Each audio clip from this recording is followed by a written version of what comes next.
오늘 다 같이 보실 하나님의 말씀은요, 사무엘상 23장 6절에서 14절 말씀입니다. 사무엘상 23장 6절에서 14절.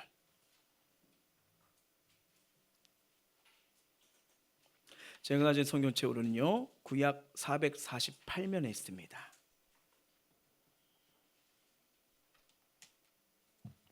다 찾으신 줄 알고 제가 한 절, 우리 성도님들 한 절 읽도록 할게요. 아히멜렉 아들 아비아들이 글라다이드에게로 도망할 때 손에 에봇을 가지고 내려왔더라.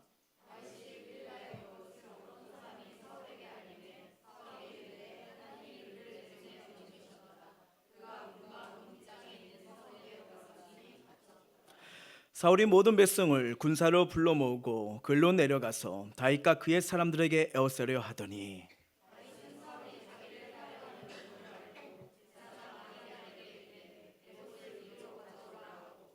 다윗이 이르되 이스라엘 여호와여, 사울이 나 때문에 이 성을 멸하라 글라로 내려오기를 깨한담을 주의 종이 분명히 들었나이다.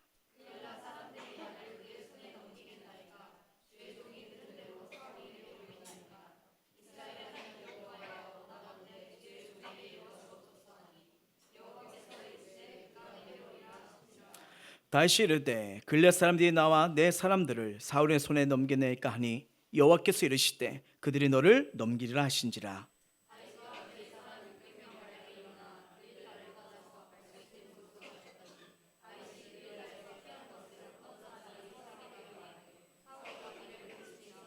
같이요. 다윗이 광야의 요새도 있었고 또 십광야 산골에도 머물렀으므로 사울이 매일 잘 때 하나님이 그를 그의 손에 넘기지 아니하시라. 아멘. 자, 오늘은 급할수록 기도하라는 이 말씀을 가지고 우리가 함께 은혜를 누리고자 합니다. 하나님께서요, 일을 준비시키기 전에 먼저 사람을 준비시킨다는 것을 우리가 성경을 통해서 배우고 있잖아요. 모세를 정말 이스라엘의 출애굽의 지도자로 세우기 전에 먼저 이 광야에서 40년 동안을 단련시킵니다. 다윗도 왕의 지금 그 길로 가고 있지만 아직 공식적으로는 그 자리에 세우지 않았잖아요. 그러면서 굴에서 그리고 광야에서 다윗을 만들어가는 걸 보게 되죠. 여러분, 예수님도 이 땅에서 공생에 사역하시기 전에 먼저 40일 동안 광야에서 기도를 하셨던 걸 알게 되고요. 그리고 알다시피 우리가 이게 신약 성경을 보시면 이 사도 바울이 아름답게 복되게 크게 쓰임 받지만 사도 바울을 부르시고요, 바로 하나님 일을 시키신 게 아닙니다. 아라비아 광야에서 3년 동안 또 그를 훈련시키고 만드셨다는 것을 우리가 성경을 통해서 알게 되죠. 근데 여러분, 이 성경의 인물들뿐 아니라 하나님 자녀, 하나님 믿는 저와 여러분에게도 이 동일하게 적용되는 것을 보게 됩니다. 가끔 우리도 살면서 광야를 만날 수가 있어요. 뭐 복잡한 도심 속에 있다고 해서 광야가 아닌 것은 아닙니다. 어쩌면 더 무서운 광야 속에 살아갈 수가 있죠.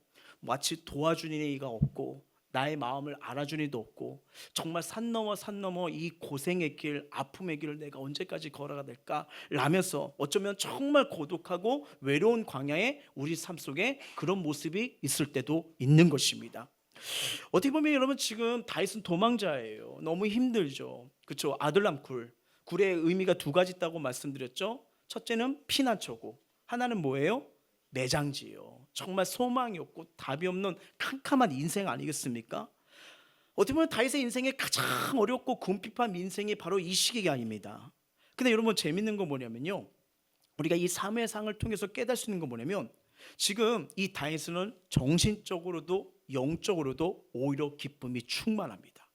눈에 보이는 것 가시적으로 보면요, 외로움과 고통과 아픔과 정말 우울한 삶이 계속되는 것 같지만 정말 영적으로도 오히려 충만해지고요. 그리고 그 삶이 점점 강건해진 것을 보게 됩니다. 그 이유가 뭘까요? 그 다윗은요, 이 아둘람 굴에서 하나님의 놀라운 신비적 은혜를 경험하기 때문입니다.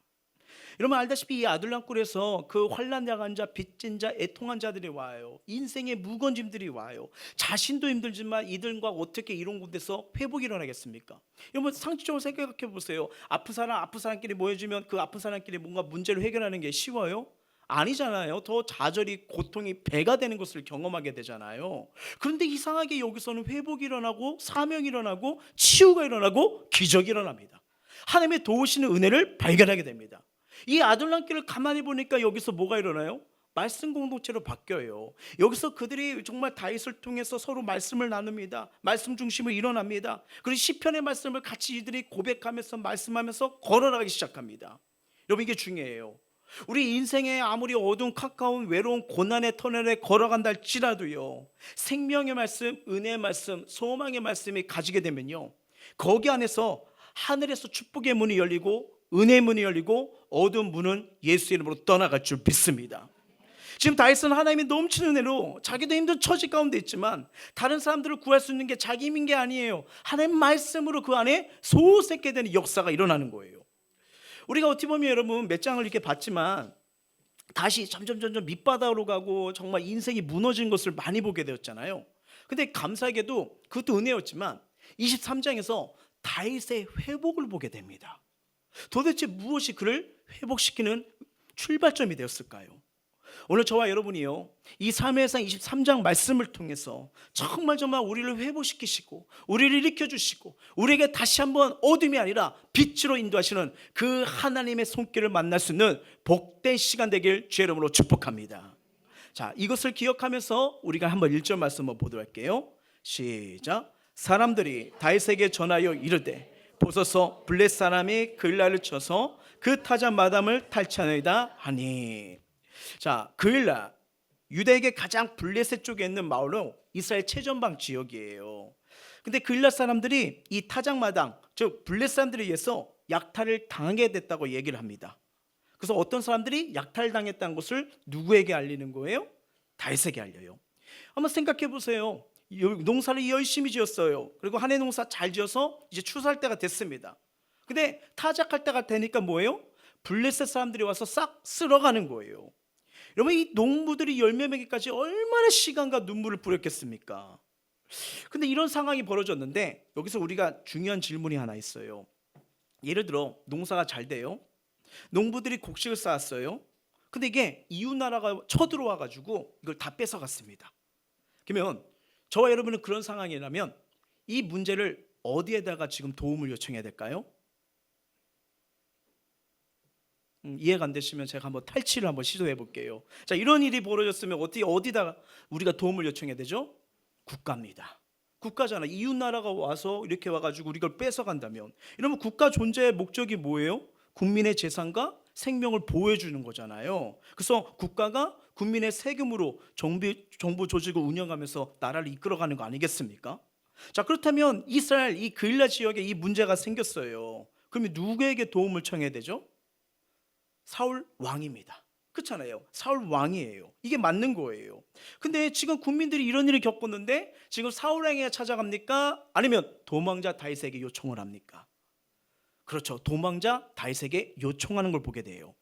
왜 도망자 다윗에게 이런 부탁을 사람들이 하는 걸까요? 자, 우리가 이 성경을 보게 되면요, 구속사적 의미가 있습니다. 그래서 여기에 이 신학적으로 중요한 의미가 있는데, 여기에 구속사적 의미가 뭐냐면 하나님 나라, 예수 그리스도의 나라를 상징해요. 그래서 성경 66권은 예수 그리스도의 오심, 그 다음에 죽으심, 부활하심, 다시 오심을 다 기록된 거 아니겠습니까? 하나님 나라를 보여주는 게 바로 예수 그리스도의 오심인 거예요.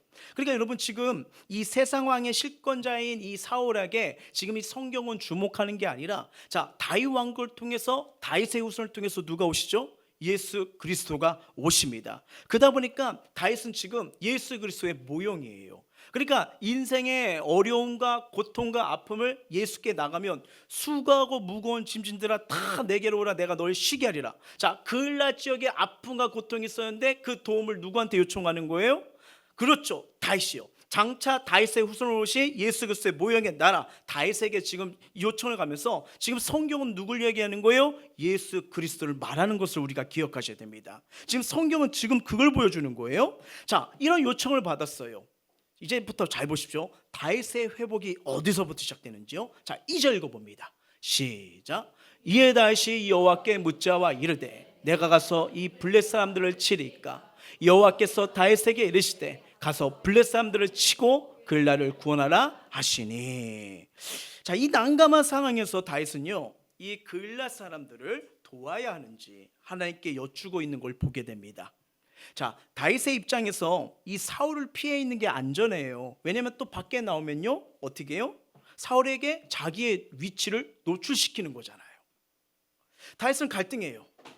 하지만 지금 이 고민이 되고 갈등하는 이 순간, 지금 다윗의 행동에 변화가 일어납니다. 그게 뭐가 일어나죠? 여호와께 물어요. 자, 우리 몇 장 동안 봤지만 다윗이 여호와께 묻는 행동이 나옵니까? 안 나옵니까? 안 나오잖아요. 근데 여기서 다윗께 물어봐요. 여러분, 이거는 우리가 순간순간 뭐 어떤 선택이든 어떤 일을 할 땐 간에 가장 중요한 게 뭐냐면 여호와께 묻는 것입니다. 우리는 지금 내리는 결정이 어떤 결과를 가져올지 우리는 몰라요. 이럴 때 우리는 하나님께 질문하면서 기도를 하는 거예요. 하나님, 제가 이런 상황입니다. 제가 이런 일을 겪고 있어요. 어떻게 하면 좋을까요? 이게 기도예요. 기도는 딴 게 아닙니다. 바로 이 묻는 거예요. 하나님, 하나님이 이끄시는 길이 무엇입니까? 하나님이 빛으로 인도해 주세요. 하나님, 우리 삶에 이런 아픔이 있어요. 우리 가정에 이런 게 있어요. 우리 일터에 이런 환란이 있어요. 우리 앞길에 지금 불확실한 일이 있어요. 하나님, 길을 인도해 주세요. 여러분, 이렇게 기도하다 보면요, 상황이나 변화나 그리고 내 내면적 마음속에 하나님이 확신과 지혜 가운데 해야 할 일을 가르쳐 주십니다. 기도 가운데 하나님이 그걸 가르쳐 주시는 거예요. 여기서 우리는 이 다윗의 조그만한 변화를 보고 있습니다. 다윗이 지금 여러분 뭔가 금식 기도를 하나요? 그게 아니잖아요. 어떤 큰일을 하나요? 아니에요. 자기 상황은 작은 부분이지만 그걸 하나님께 묻고 있는 거예요. 자, 앞장들에서는 우리는 다윗이 성소에 들어갑니다. 여러분, 성소는 어떤 곳입니까? 만민이 기도한 집이라고 하잖아요. 근데 가서 뭐예요? 배고파. 밥 줘. 떡 줘. 그리고 뭐예요? 무기가 없느냐? 와, 골리앗 칼이 있네. 저게 정말 좋은 거네 하면서 접대하다가 나중에는 어떻게 해요? 아, 이것도 안 돼, 저것도 안 돼 하면서 원수인 블레셋 나라를 도망가요. 도망갔는데 거기도 안 되니까 뭐예요? 미친 척하면서 다시 도망가잖아요. 그러니까 영적인 상태가 계속 꼬여가고 지금 문제가 있다는 것을 다윗을 본 거 아니겠습니까? 근데 오랜만에 다윗이 물어요. 여호와께 묻자와 이르되. 이것이 뭐예요? 그의 회복의 출발점입니다. 출발점이에요. 이게 증거예요. 자, 우리 삶에 여러분, 신앙의 회복, 다시 여호와를 찾고 여호와를 붙들고 여호와를 의지한다는 이 증거가 뭐입니까? 하나님을 예배하며 주의 이름을 부르며 하나님께 기도한 시간 가지고 있다면 이게 회복이 일어나고 있다는 증거예요. 왜냐하면 하나님께서 말하잖아요. 하나님을 가까이 하는 것이 복이라고요. 이게 회복이 되어가고 있다는 증거입니다. 그러면 다윗이 도대체 어떤 상황이 있었길래 무엇 때문에 이렇게 회복의 상태가 열어지는 걸까요? 아까 설교 초반에 말씀드렸죠. 지금 다윗이 왕궁에 있습니까? 어디에 있습니까? 광야 생활이잖아요. 광야 생활이요. 도움 될 만한 것이 하나도 없어요. 아무것도 보이지 않는 게, 의지할 보이지 않는 게 광야입니다. 숲에도 굴에도 들어가 보았지만 결국 그것이 피난처가 아니란 것을 깨닫게 되었잖아요. 그리고 하나님의 이름을 불러야 되는구나. 하나님의 이름을 찾아야 되는구나. 여기서부터 회복이 일어나는 거예요. 그래서 그는 인생의 밑바닥까지 내려가서 눈물 속에서 온몸을 깨닫는 은혜를 이렇게 말하지 않습니까? 시편 34편 8절입니다. 시작. 너희는 여호와의 선하심을 맛보알지어다. 그에게 피하는 자는 복이 있도다. 아멘. 이것이 광야에서 만들어지는 영성입니다. 광야란 말이 여러분 히브리어로 다바르라고 합니다. 다바르. 근데 여기 하나님의 말씀이란 뜻의 파생어가 여기서 나오거든요. 광야는 어떻게 보면 하나님의 말씀, 하나님의 음성을 듣는 훌륭한 공간이라는 거예요. 아무것도 없잖아요. 그렇죠? 적막함만 흐르는 광야, 홀로 던졌을 때 다윗이 깨달은 건 이 상에서 나의 외로움을, 나의 눈물을, 나의 가슴앓이를, 응어리를 알아주고 내가 이걸 피할 길이 하나님밖에 없구나. 아, 하나님만이 나의 도움이구나. 나라까지 떨어졌던 다윗의 영성이 지금 어디서 올라와요? 여기서 올라옵니다. 여기서 올라와요. 그 징조로 다윗이 뭐라고 말합니까? 하나님, 어떻게 하면 좋을까요? 묻잖아요. 근데 여러분, 재밌는 건 뭐냐면 회복이 되니까 그 전까지는 다윗과 하나님과 대화하는 게 없었어요. 하나님이 대답을 하기 시작합니다. 하나님이 대답을 해요. 가라고요. 글라를 도와주라고요. 근데 문제가 생깁니다. 따라온 자들이 유다의 이 땅에 있긴 있는데 여기도 두려운데 어떻게 밖으로 나갑니까? 어떻게 거기서 그들을 도와줍니까? 얘기를 해요. 자, 3절 볼까요? 시작. 다윗의 사람들이 그에게 이르되 보소서 우리가 유다에 있기도 두렵거든 하물며 그일날 가서 블레 사람들의 군대를 치는 일일까 한지라. 자, 무슨 말이에요? 다윗 그 행동이 지금 맞는 겁니까? 우리 몸 하나 숨기기도 바쁘잖아요. 그러다가 글라가 탈취당했다고 하더라도 우리가 전쟁을 벌이면 사울이 가만히 있겠습니까? 소문을 내서 당신과 우리가 여기 있다는 것을 말하는 거 아니겠습니까? 생명의 위협이 있는데 그걸 왜 합니까? 이 얘기를 하는 겁니다. 참 신기하죠? 분명히 하나님이 응답하셔서 기도하고 순종하며 움직이는데 지금 이 구성원들 함께한 자들이 안 따라주려고 해요. 여러분, 이곳에 모인 자들이 누굽니까? 환난당한 자, 빚진 자, 마음이 원통한 자들. 그래요, 마음에 상처가 있어요, 불평이 있어요, 원망이 있어요, 부정적 있는 생각 있는 사람들입니다. 참 이들을 훈련시켜서 하나님 나라로, 하나님의 비전으로, 하나님의 은혜로 나가는 게 정말 힘들어요. 그런데 잘 보세요. 하나님께서는 다윗을 어떤 비전을 주셨죠? 이 나라를 다스릴 왕이요, 과제를 주신 겁니다. 그 일을 할 수 있는 훈련을 여기서 시키시는 거예요. 여러분 잘 보세요. 우리 삶에 자꾸 힘든 일이 생깁니다. 그러면요, 영적인 눈치를 가지셔야 됩니다. 어려운 상황 가운데 순종을 요구하시면 하나님이 나를 축복하게 일을 주신 거구나. 내 부분이 이걸 약하니까 하나님이 지금 가다듬어 가시는구나. 내 힘으로 하지 못하니까 이 문제를 가지고 기도하라는구나. 이 영적인 눈치를 가지셔야 돼요. 자, 다윗이 이걸 깨달아요. 그러니까 어떻게 됩니까? 만약에 저런 상태면 어떡하지? 그 날 반대하는 사람 멱살 잡고 때려야 되나? 가자고 하는데 왜 안 때려? 막 이래야 되나요? 잘 보세요. 다윗의 변화를요. 자, 4절 5절 볼게요. 시작. 다윗이 여호와께 다시 묻자온대 여호와께서 대답하여 이르시되 일어나 그일날로 내려가라. 내가 블렛 사람들을 내 손에 넘기리라 하신지라. 다윗과 그의 사람들이 그일날로 가서 블렛 사람들과 싸워 그들을 크게 쳐서 죽이고 그들의 가축을 끌어오니라. 다윗이 이와 같이 그일날 주민을 구원하니라. 아멘. 다시 뭐예요? 여호와께 물어요. 여러분 이게 되게 중요합니다. 여호와께 물어서 응답되는데 또 헷갈립니다. 답답합니다. 어찌할 바를 모릅니다. 그때 다윗은 뭐예요? 다시 묻자온대. 물으셔야 됩니다. 하나님께서 다시 뭐라고요? 내가 가라. 분명히 블레스 너에게 넘길 것이라고 확실한 응답을 주십니다. 그러니까 여러분 기도할수록 하나님이 확실한 응답을 주십니다. 지금 여러분 본문을 보면요, 이제는 이 다윗을 따르는 무리가 600명이에요. 그러니까 환난당하는 빚진 자, 애통한 자가 더 많아졌던 거죠. 근데 그들이 목숨 걸며 순종하며 따르기 시작합니다. 다윗이 두 번째 하나님께 기도를 문 후 일행을 설득해서요, 그들 가서 블레셋을 치고 찾아온 거예요. 자, 이거 되게 중요합니다. 우리가 여러분 주의 일을 할 때요, 생각할 수 있어요. 계산할 수 있어요. 근데 이걸 다 계산하면요, 이거 이렇게 돼, 이렇게 돼야 돼, 저렇게 돼, 이거까지 완전히 돼야 돼, 이렇게 되면 죄송합니다, 아무것도 못합니다.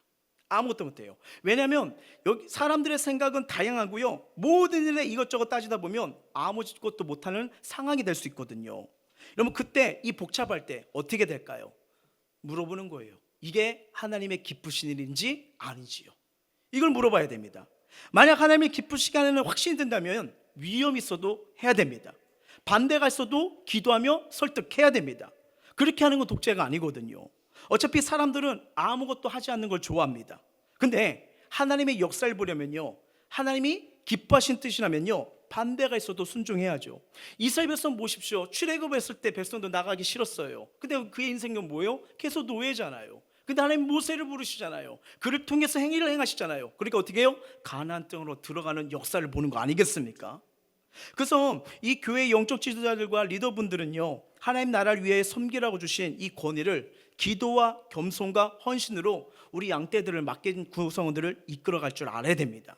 동시에 구성원분들은 죄 짓는 것이 아니라면, 리더의 말이 하나님 나라와 교회와 영혼 구원을 위한 것이라면 나의 생각, 기준, 감정을 내놓고 순종을 나갈 때 교회는요, 한 마음, 한 믿음, 한 비전이고요, 하나님 나라가 세워지는 역사를 보게 될 줄 믿습니다.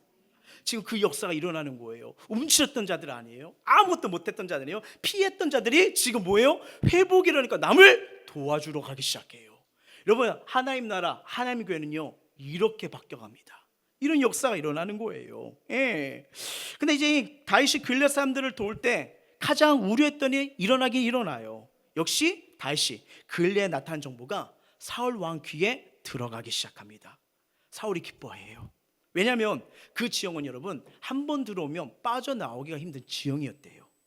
자, 이처럼 사울은 여호와께서 지금 동족들이 살고 있는 이 길앗 성에 허락하신 구원의 역사를 기뻐한 대신 오히려 이 기회를 통해서 다윗을 잡는 거, 개인적 원한을 풀려는 것만 이런 마음에 갇혀서요 하나님 주신 사명 뜻을 다 놓쳐버리는 안타까운 행보를 보게 됩니다. 그러면서 자, 사울의 고백을 한번 볼게요. 7절입니다. 시작.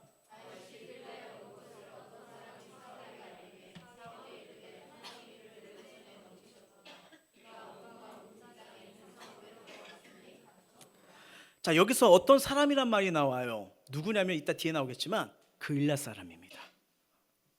참 재밌죠. 다시 도와주러 가서 도와줬어요. 근데 뭐예요? 사울에게 고발한 겁니다. 이게 세상이 그래요. 속고 속이고 배반하고 배반당하며 삽니다. 그게 세상 나라의 속성이에요. 그럴 수밖에 없는 것이 세상 나라는 보이지 않는 가치보다 보이는 가치를 더 신뢰하고 의지하기 때문이죠. 돈이 있으면 된다, 권력 있으면 된다, 사람 줄을 잘 쓰면 된다. 길앗 사람들이 다윗의 도움을 받고도 사울에게 고발한 이유가 뭡니까? 도움은 필요해. 근데 다윗이 어떤 존재예요? 사울 왕국이 찾는 존재잖아요. 즉 힘과 권력은 누구에겠어요? 사울에게 있잖아요. 그러다 보니까 이 도움만 받고 가만히 있으면 피해를 볼까 봐 도움만 받고 사울에게 알린 거예요. 다윗을 배반한 겁니다. 배반한 겁니다. 이게 사람이 돈 때문에 당하는 고통보다 더 무너지는 아픔이 이 사람한테 배반당하는 것입니다. 이거 얼마나 마음이 아플까요? 저와 여러분 이런 상황이에요. 도와주러 갔다가 배반당해요. 그럼 우리는 다시 뭘 찾죠? 골리앗 칼 어디 있어? 이것보다 좋은 게 어디 있어? 하면서 다시 막 이렇게 원수를 갚을지도 몰라요. 근데 이때 보십시오. 사람한테 배반당했을 때 다윗의 행보예요. 자, 9절 10절입니다. 시작. 다윗은 사울이 자기를 해하는 음모를 알고 제사장 아비아달에게 이르되 에봇을 이로 가져오라 하고 다윗이 이르되 이스라엘 여호와여 사울이 나 때문에 이 성을 멸하려고 길랄로 내려오기를 꾀한담을 주의 종이 분명히 들었나이다. 아멘. 여러분 제가 오늘 설교 23장 보시면서 다윗에게 변화가 있다고 했죠. 뭐예요? 자꾸 문제가 생길 때마다 하나님께 물어요.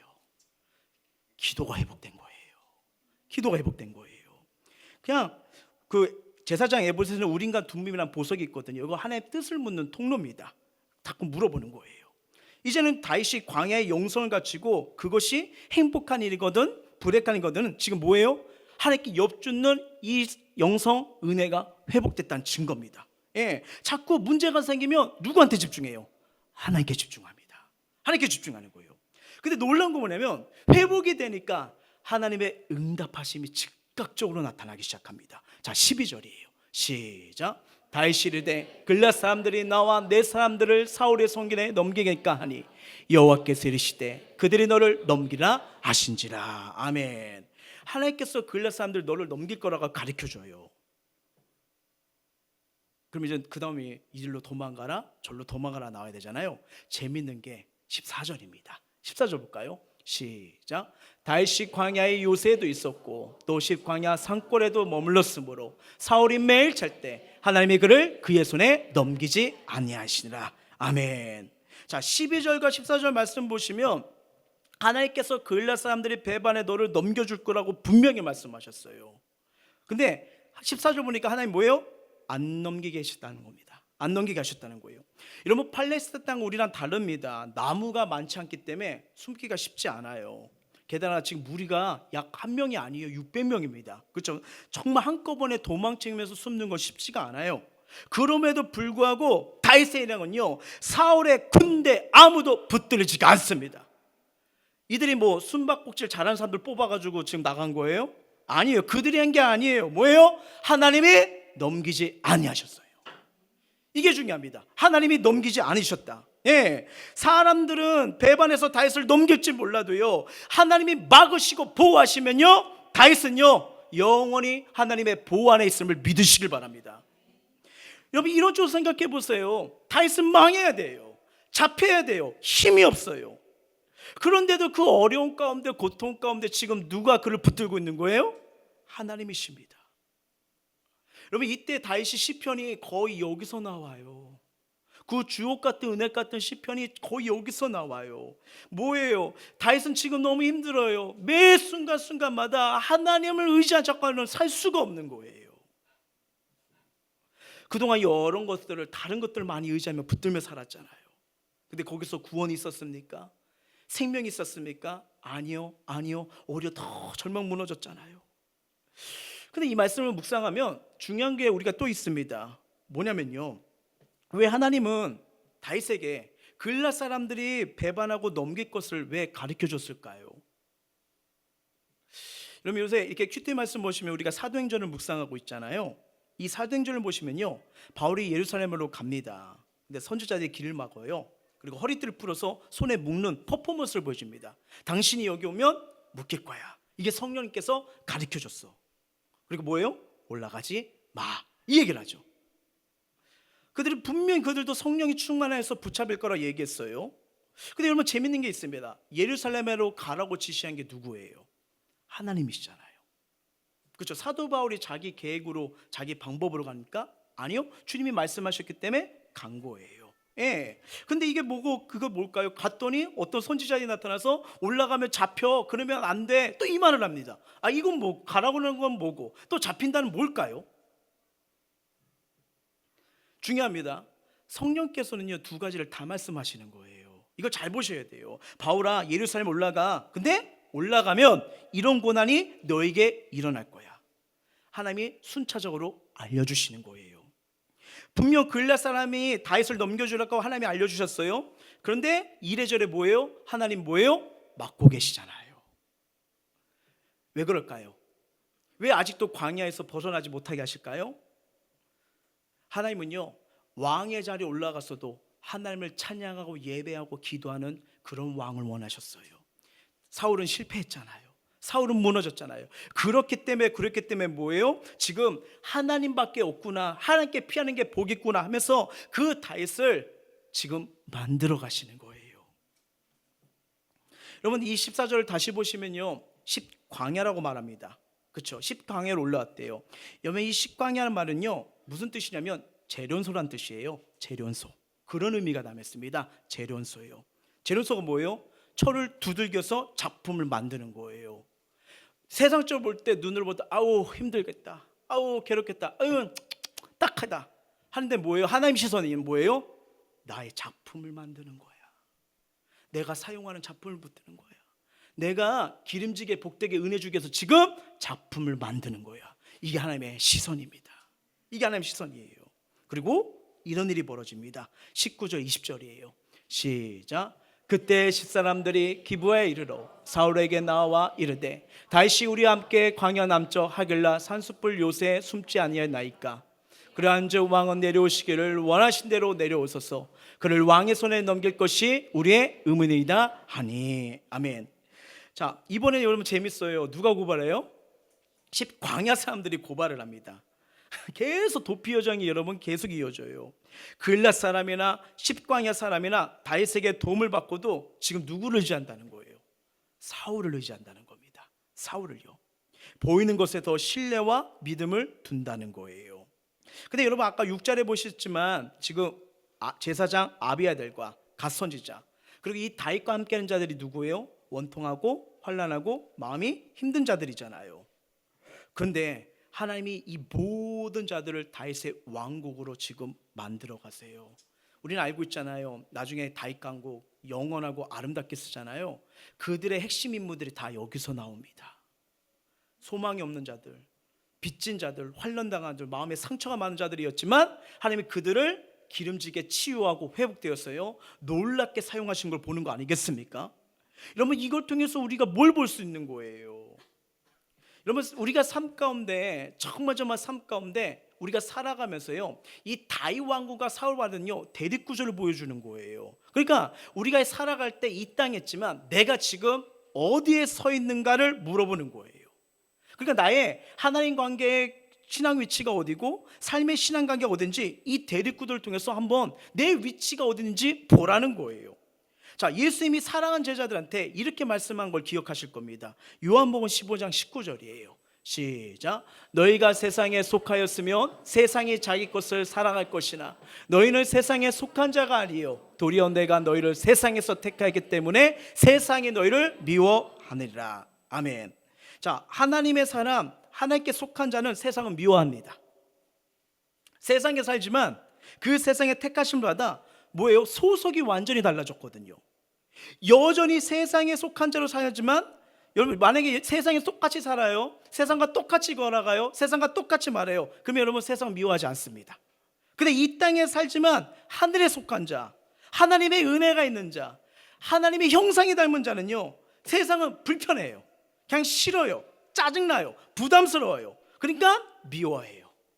여러분, 사울 안에 뭐가 가득 차 있죠? 악신이요. 그러니까 계속 혈기를 부르고 왕권에 힘을 줬음에도 불구하고 다윗 한 사람을 주기 위해서 그냥 피치잖아요. 왜? 하나님 나라가 있으니까 그냥 싫은 거예요. 여러분, 세상에는요 두 종류의 사람이 존재합니다.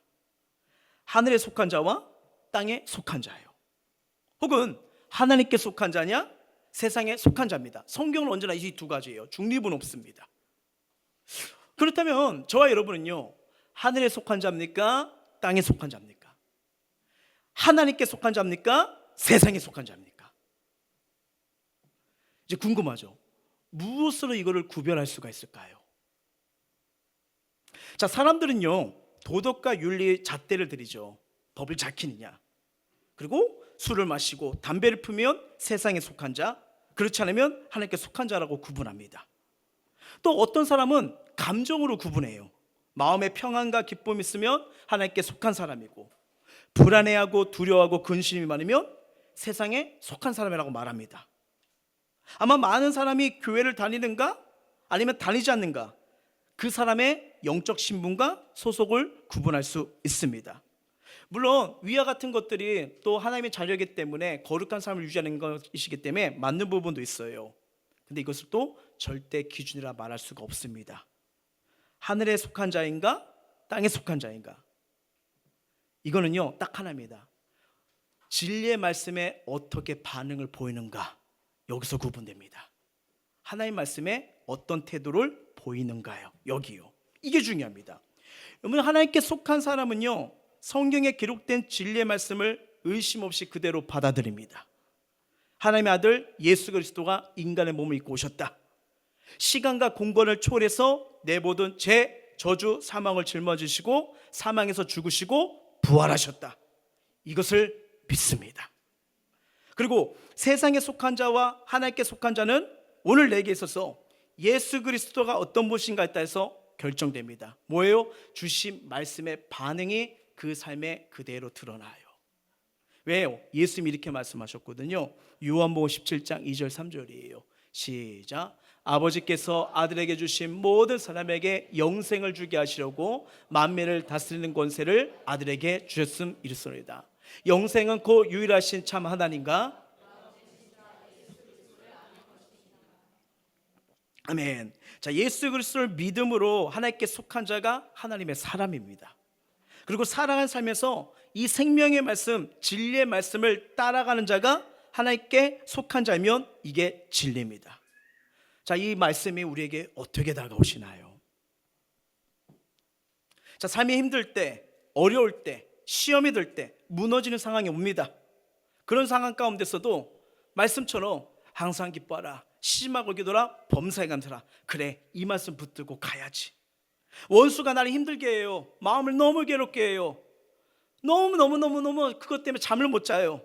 근데 성경은 뭐예요? 그래도 원수를 사랑하라, 여호와를 경외하라, 악인의 길을 따르지 말라, 거짓말하지 말라, 원망하지 말라, 두려워하지 말라.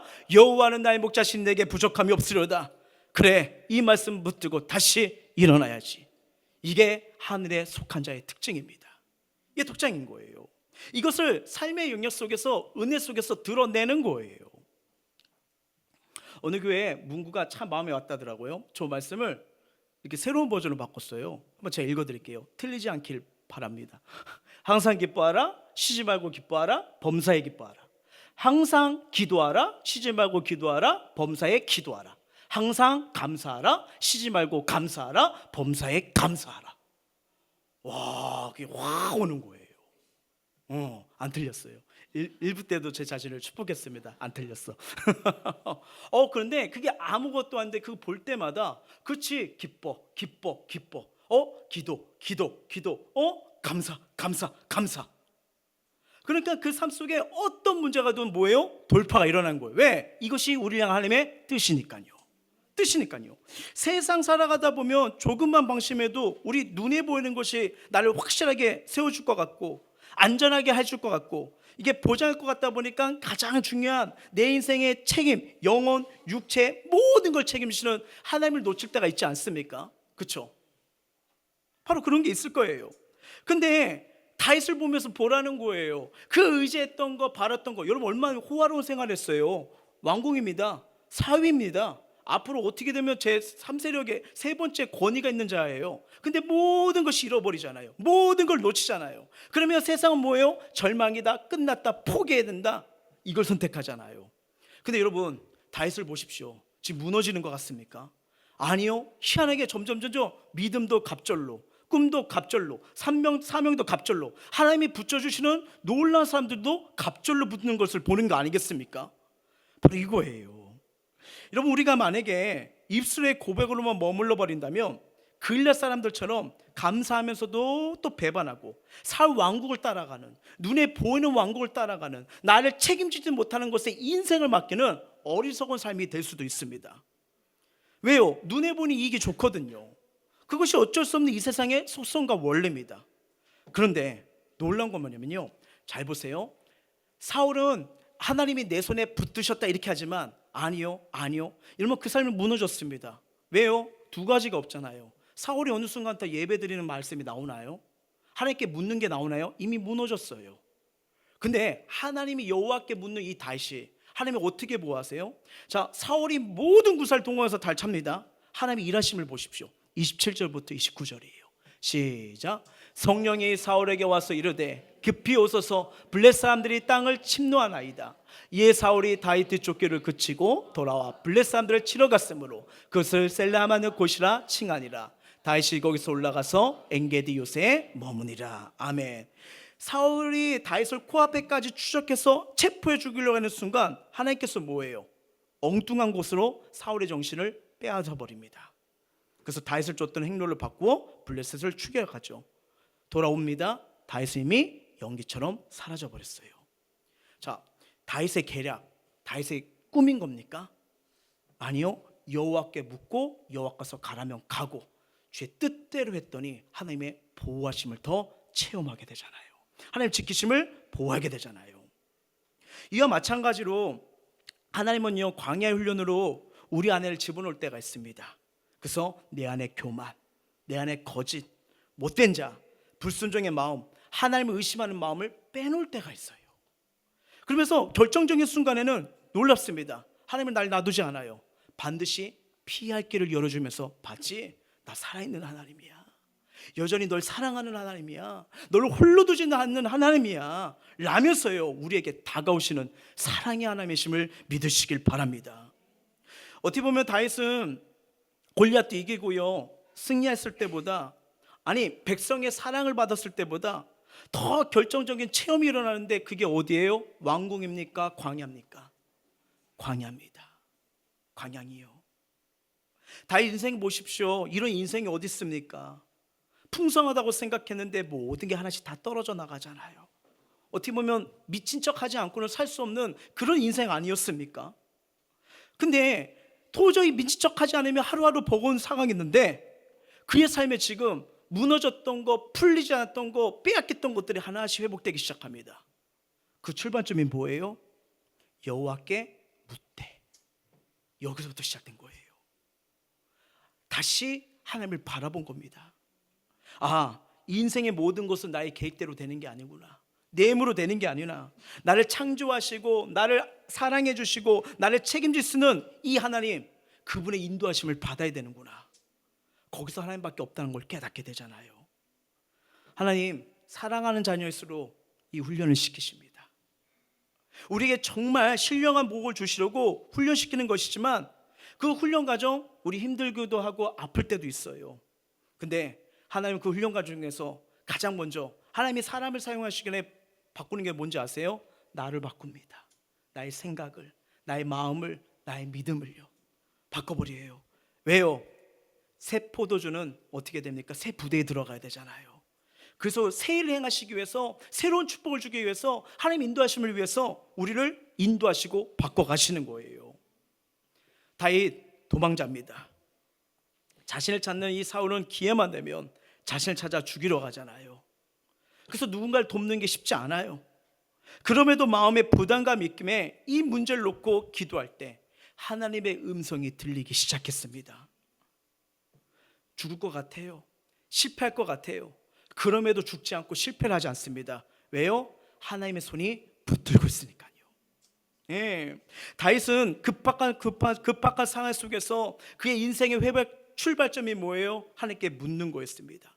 그리고 물었는데 또 헷갈려요. 갈등이 와요. 또 뭐예요? 다시 묻자오되 또 묻기 시작해요. 근데 놀라워요. 하나님의 응답이 신속해집니다. 그러니까 어떤 반응? 저는 이 23장을 묵상하면서 제일 중요한 구절이 저는 14절이라고 생각됩니다. 다시 한번 읽어볼까요? 시작. 다윗이 광야의 요새에도 있었고 또 십광야 산골에도 머물렀으므로 사울이 매일 찾되 하나님이 그를 그의 손에 넘기지 아니하시니라. 아멘. 이것이 하나님을 향한 다윗의 전적인 믿음이에요. 지금껏 하나님이 인도하셨고 보여줬을 뿐 아니라 모든 상황에 바른 선택했던 지혜의 원천이 누구냐? 하나님의 손길이었습니다. 어떻게 시작했죠? 여호와께 물어요. 인생 회복 여호와께 물을 때 시작됩니다. 예, 지금 어떤 위기가 있고 어떤 어려움이 있고 어떤 급박한 상황이 있습니까? 여러분 이때일수록 완전하신 하나님의 방법을 찾아야 되는데 그게 뭐냐? 여호와의 이름을 찾는 거예요. 하나님의 이름을 찾는 거예요. 이 여호와 이름을 찾는 것이 인생 최고의 답이 되는 줄 믿습니다. 살아가면서 무엇인가 일이 안 풀리고 큰 고통을 당하고 그러면 힘들고 어려운 게 있을 거예요. 상심감도 클 거예요. 근데 중요한 게 남아 있습니다. 뭐냐면요, 우리 하나님은 여전히 나와 함께 하신다는 거예요. 다시 놓쳤던 이름, 잃어버렸던 이름, 아니 외면했던 이름, 아니 뭔가 나중에 필요할 때 찾으려고 했던 그 이름, 아니요, 지금 이 순간 여호와 이름을 찾으십시오. 시편 말씀이 이렇게 말합니다. 읽어볼까요? 여호와는 압제를 당한 자의 요새시요 환난 때의 요새시로다. 여호와여 주의 이름을 아는 자는 주를 의지하오니 이는 주를 찾는 자를 버리지 아니하십니다. 주를 찾는 자 버리지 않는 분이 우리 하나님이십니다. 그리고 예레미야 33장 볼까요? 시작. 이를 행하시는 여호와, 그것을 만들며 성취하시는 여호와, 그의 이름을 여호와를 네가 이와 같이 이르시되 너는 내게 부르짖으라. 내가 내게 응답하겠고 내가 알지 못한 크고 은밀한 일을 내게 보이리라. 아멘. 자, 우리의 삶이 힘들고 역경 속에 할지라도 하나님 우리를 구원하시는 분이에요. 그리고 영원한 친구, 우리 마음을 헤아려 주시고 안아 주시는 분 예수 그리스도 다시 찾길 원합니다. 급한 상황, 급한 문제, 이제는 내 힘으로 해결하기보다는 전능하신 하나님께 묻고 지혜를 구하시길 바랍니다. 혼자 기도하기 힘드시다고요? 그럼요, 혼자 기도할 때 기도가 막히고 지치고 힘들면 다 포기하고 싶잖아요. 그래서 여러분 함께 기도하는 게 되게 중요한 겁니다. 예, 함께 금요 예배 한번 나와보세요. 수요 셀 가정 예배 나와보세요. 월요, 목요, 줄 중보기도 같이 한번 기도해 보세요.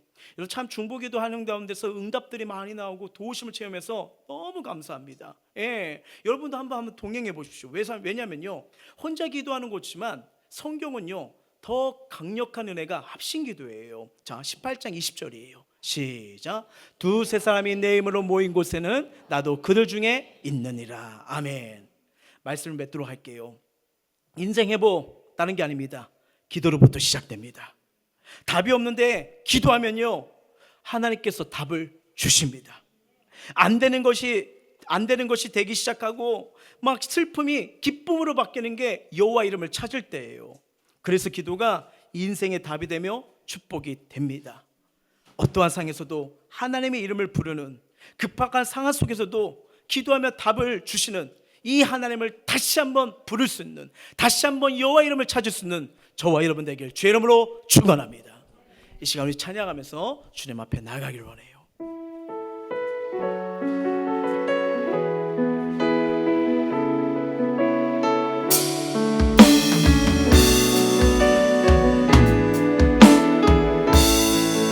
주의 보좌로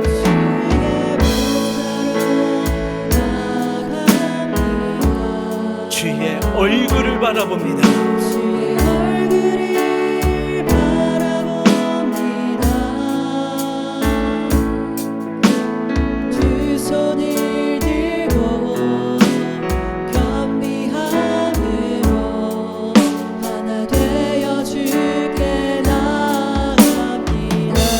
주의 은혜에 목마릅니다. 주의 은혜에 목마릅니다. 주의 음성을 사모합니다. 주의 음성을 사모합니다. 두려워 말라 평안하라 강건하라 하늘의 문 열어주소서.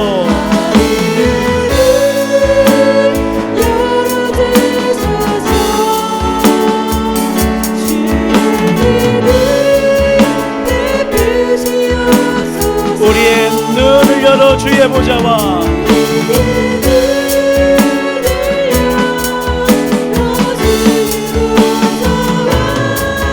그 영광을 보게 하소서. 주 얼굴을 비춰주소서. 비춰주소서. 위로의 손으로 만져주소서. 우리로 주님을 간증하는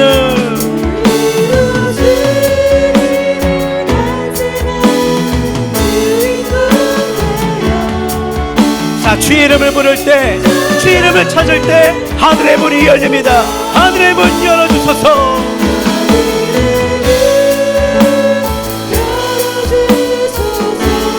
주의 긍휼 베푸시옵소서. 자, 우리의 눈을 열어 우리의 도우미자 인도되신 주를 바라보는 거예요. 주의 복, 주님의 일하신 그 영광을 보게 하소서. 자, 기도하는 자 주의 얼굴빛을 비춰주십니다. 위로의 은혜가 임합니다.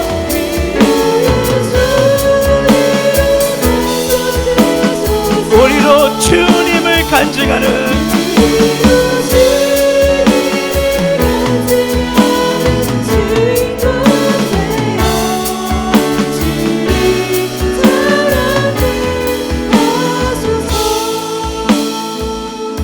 자, 오늘 말씀을 기억하시면 우리 기도하며 나아가기를 원하는데, 여호와여 주의 이름을 아는 자는 주를 의지하오리니 이는 주를 찾는 자들을 주께서 버리지 아니하심이로다. 어떤 급박한 상황이 있으십니까? 아니면 인생의 또 방황의 길로 혹시 들어가지 않으셨나요? 정말 중요한 선택과 진로와 상황이 있는데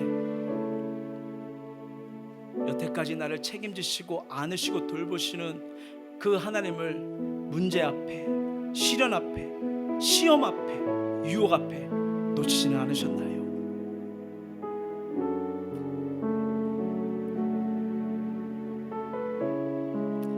어느 순간 다윗의 인생과 사역과 앞에 부분에 회복이 일어납니다. 다른 게 아니었어요. 나 여호와께 묻습니다. 나 여호와 하나님께 맡깁니다. 하나님 도와주세요. 나 어찌할 바를 모르겠어요. 이런 순간, 이런 위기의 순간, 급박한 순간 나 어찌하면 좋을까요? 그런데 그럴 때마다 하나님이 지혜를 주시고 답변을 해주시고 그를 붙들어 주십니다. 사울이 혈안이 되어서 그를 잡으려고 했지만 잡지를 못해요. 왜요? 하나님 손이 보호하시니까. 인생 회복 다른 게 아니에요. 기도로부터 시작됩니다. 기도하면 답이 없는데 기도하다 보니까 하나님께서 답을 주세요. 희한합니다. 안 되는 것이 되기 시작하고 슬픔이 기쁨으로 바뀌게 됩니다. 삶이 외롭고 힘들고 지치더라도 급한 상할지라도 하나님, 내가 다시 하나님께 묻겠습니다. 하나님을 의지하겠습니다. 하나님을 찾겠습니다. 이것이 바로 회복의 시작임을 믿고 기도가 인생의 답임을 믿고 이를 행하시는 하나님을 바라보게 하여 주시옵소서. 우리 마음을 토하고 입술로 간절히 기도하시겠습니다. 사랑해 주님,